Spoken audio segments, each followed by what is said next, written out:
दोस्तों नमस्कार, स्वागत है आप सभी का एक बार फिर से। आईबीपीएस क्लर्क का भी जस्ट नोटिफिकेशन आया था, फॉर्म भरने जो है वो स्टार्ट हो गए हैं। आज की डेट 12 तारीख है और आपको ये जानना चाहिए कि अभी 21 तारीख इसकी लास्ट डेट बची हुई है। अभी तक फॉर्म कितने भर गए हैं और इस बार कितना आईबीपीएस क्लर्क पहले से डिफरेंट होने वाला है। सभी कैंडिडेट जो शायद फर्स्ट टाइम फॉर्म भर रहे हैं या ऐसे बच्चे जो रिपीटर हैं, रिपीटर मतलब इनका सिलेबस कंप्लीट हो गया है, वो केवल प्रैक्टिस करके अपने कॉन्सेप्ट को क्लियर कर रहे हैं। हमारे डिफेंस के सर लोग जो अभी बिगनर हैं, जो अभी जो है वो एग्जाम को इस साल टारगेट करेंगे या जो रिटायर हो गए हैं वो अभी फोकस करेंगे। कई चीज़ें आपको इस बार थोड़ा सा समझना पड़ेगा जो कि आपके लिए बहुत ज़रूरी है। अगर आप चैनल पर नए हैं, चैनल को सब्सक्राइब जरूर कर लीजिएगा। यहाँ पे ना केवल इंपॉर्टेंट अपडेट्स, रीजनिंग के इंपॉर्टेंट कॉन्सेप्ट, चाहे आपका प्री लेवल कॉन्टेंट हो, मीन्स लेवल कॉन्टेंट हो, सभी इस चैनल पे वन स्टॉप सॉल्यूशन पे मिलता है। तो चैनल को आप सारे बच्चे सब्सक्राइब जो है वो जरूर कर लेंगे। सबसे पहले इंपॉर्टेंट बातचीत पे आते हैं।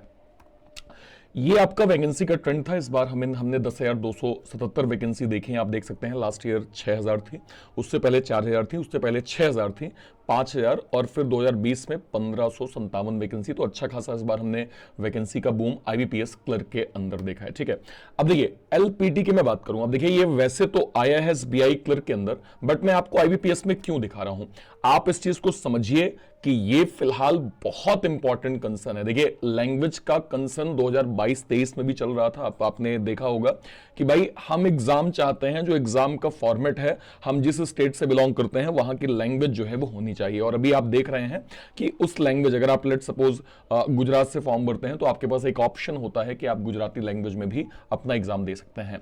तो लैंग्वेज प्रोफिशिएंसी टेस्ट एक बहुत इंपॉर्टेंट अभी फैक्टर हो गया है। आप केवल वैकेंसी देख के किसी स्टेट से फॉर्म मत भर दीजिएगा। हो सकता है आपका जो है वो कॉन्सेप्ट प्री और मेंस में अच्छा हो, लेकिन अगर आपको लैंग्वेज बैरियर है तो आपका सिलेक्शन रुक जाएगा। ये क्लियरली नोटिफिकेशन में मेंशन है। हालांकि आईबीपीएस में इतना डिटेल नहीं मेंशन है, बट ये लिखा है कि अगर आपको जो है वो बेसिक आपसे पूछा जाएगा और वो आपको नहीं आ रहा है तो आप डिसक्वालीफाई हो जाएंगे। एसबीआई में तो पूरा बाकायदा प्रोसेस कर दिया गया है कि भाई ये आपका नॉन बलवर्ड टेस्ट, ऑब्जेक्टिव के 3 पैसेज होंगे, 15 क्वेश्चन है, सब्जेक्टिव के 3 जो है वो पैसेज हैं, 15 क्वेश्चन हैं, दोनों के 15-15 मार्क्स हैं। ठीक है, तो इस प्रकार से आपको टोटल जो है वो यहाँ पे दिया गया है, इसको ध्यान रखिएगा। ठीक है, अब मैं बात करूं अभी तक, यानी आज अगर मैं 12 तारीख की डेट यहाँ पे देखूं तो टोटल जो आईबीपीएस क्लर्क के अंदर फॉर्म भरे गए हैं वो लगभग 3.15 लाख जो है वो फॉर्म भरे गए हैं। देखिए आप समझिए इस चीज को कि अगर ये नंबर अभी इतना है तो 21 तारीख आते आते कोई बड़ी बात नहीं है कि ये नंबर आपको नियर अराउंड 8 लाख से ज्यादा, बल्कि 10 लाख हो जाए, कोई बड़ी बात नहीं है। तो इस बार कंपटीशन अच्छा खासा होने वाला है। और देखिए अभी तक अगर मैं नोटिफिकेशन ट्रेंड के हिसाब से जितने फॉर्म भरे गए हैं इसका मैं जो है वो सार क्या समझूंगा। देखिए अगर मान लीजिए 100 वैकेंसीज हैं और 100 ही फॉर्म भरे गए हैं तो बहुत चांसेस होते हैं कि आपका सिलेक्शन हो जाए। इन जनरल मैं बात कर रहा हूं, लेकिन अगर वैकेंसी 100 हैं और फॉर्म 1000 भरे गए हैं तो आप समझिए कि वहां पे कंपटीशन बहुत हाई होगा। मैं एग्जांपल दे रहा हूं कि अगर 10,000 यहां पे वैकेंसीज हैं और 10 लाख फॉर्म भरे गए हैं तो मैं 10 लाख बच्चों को नहीं कह रहा हूं कि इतने सीरियस होंगे, बट अगर आप 10 लाख में से 1 लाख बच्चों से भी फाइट करने वाले हैं तो वो 1 लाख बच्चे दिन रात एक करके अपनी स्टडी कर रहे होंगे। मैं यहाँ पे फ्रेशर से भी बात कर रहा हूँ, रिपीटेड स्टूडेंट से भी बात कर रहा हूँ, और जो हमारे डिफेंस के एक सर्विसमैन सर हैं, आज ही मैंने एक सर्विसमैन पे एक वीडियो किया है जहां मैंने आपको क्लियरली बताया है कि प्रीलिम्स में आपका एक आइडियल टारगेट कितना होना चाहिए, आइडियल स्कोर कितना होना चाहिए, जिससे आप जो है अपना प्रीलिम्स का एग्जाम अच्छे मार्जिन से आप क्रैक कर पाए। तो ये चीज ध्यान रखिएगा, कंपटीशन आपको अच्छा खासा जो है उस बार आईबीपीएस में भी, एसबीआई क्लर्क में भी, दोनों में आपको मिलने वाला है। आपको करना क्या होगा, देखिए आपका जो प्री का एग्जाम है आईबीपीएस क्लर्क का 4 अक्टूबर, 5 अक्टूबर और 11 अक्टूबर को आप लोगों का प्री का एग्जाम है। मेंस का एग्जाम 29 नवंबर को है। आज की डेट 12 अगस्त है। 12 अगस्त, 12 सितंबर, 12 अक्टूबर, यानी कि मोटा मोटा मेरे पास 2 महीने का समय बहुत अच्छे से है, जिसको अगर मैं प्रॉपर यूटिलाइज करूंगा तो यस आईबीपीएस क्लर्क मेरा कहीं भी नहीं गया है। और प्री के साथ साथ हम लोग मेंस की तैयारी करेंगे ही, जो कि हमारे एग्जाम के लिए काफी हेल्पफुल होगा। तो फिलहाल आपको क्या क्या करना है, बहुत सिंपल समझ लीजिए। टाइम टेबल स्ट्रिक्ट मैनेज करिए। सबसे पहले सारे बच्चों को मैं कह रहा हूं जो सीरियस हैं, जो बिल्कुल सीरियस है अपनी तैयारी के लिए, टाइम टेबल को स्ट्रिक्ट कर लीजिए। पजल एक बहुत इंपॉर्टेंट पार्ट है। देखिए एसबीआई पीओ प्री के अंदर हमने 90% से ज्यादा पजल का वेटेज देखा है। तो अगर आप आईबीपीएस क्लर्क, एसबीआई क्लर्क देख रहे हैं तो अभी आप ये मानिए कि 35 में से 20 क्वेश्चन तो आपके पजल के आएंगे। तो पजल की प्रैक्टिस, पजल के लिए भी इस चैनल पे मैं रेगुलर पजल की क्लास लेता हूं। रेगुलर पजल को हम लोग स्पीड में करते हैं, बेसिक कॉन्सेप्ट के साथ करते हैं, इसलिए आप इस चैनल को सब्सक्राइब जरूर कर लीजिएगा। सेक्शनल टॉपिक मॉक, चाहे आप रिपीटर हैं, बिगनर हैं, फ्रेशर हैं, अगर आपका टॉपिक वाइज सिलेबस कंप्लीट होता जा रहा है तो उस पर्टिकुलर टॉपिक का आप सेक्शनल मॉक दीजिए।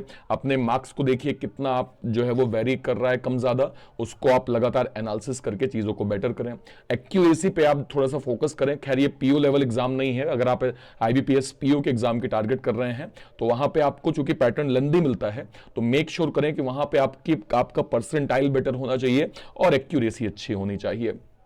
हमेशा किसी भी एग्जाम, अगर आप एक रिपीटर हैं, आपका बेसिक कॉन्सेप्ट क्लियर है, तो हमेशा स्टार्ट करें आप क्या कहते हैं किस टॉपिक से, जो आपके मिसलेनियस पार्ट है। जैसे अगर मैं मैथ्स की बात करूं, सिंप्लीफिकेशन, अप्रॉक्सीमेशन, रीजनिंग की मैं बात करूं तो लाइक सिटिंग पजल जो है वो सिटिंग पजल, बाद में पहले से log, inequality, alpha numeric series, blood relation, coding decoding.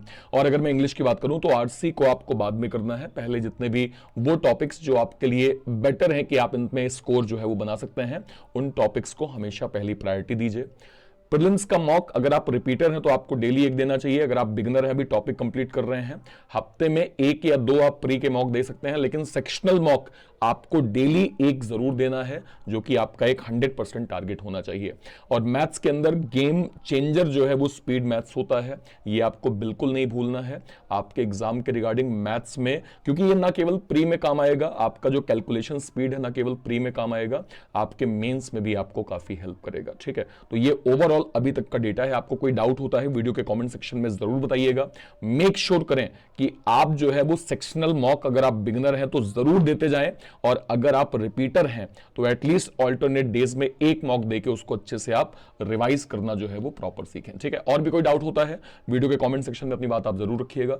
Till then, जय हिंद, जय भारत, थैंक यू।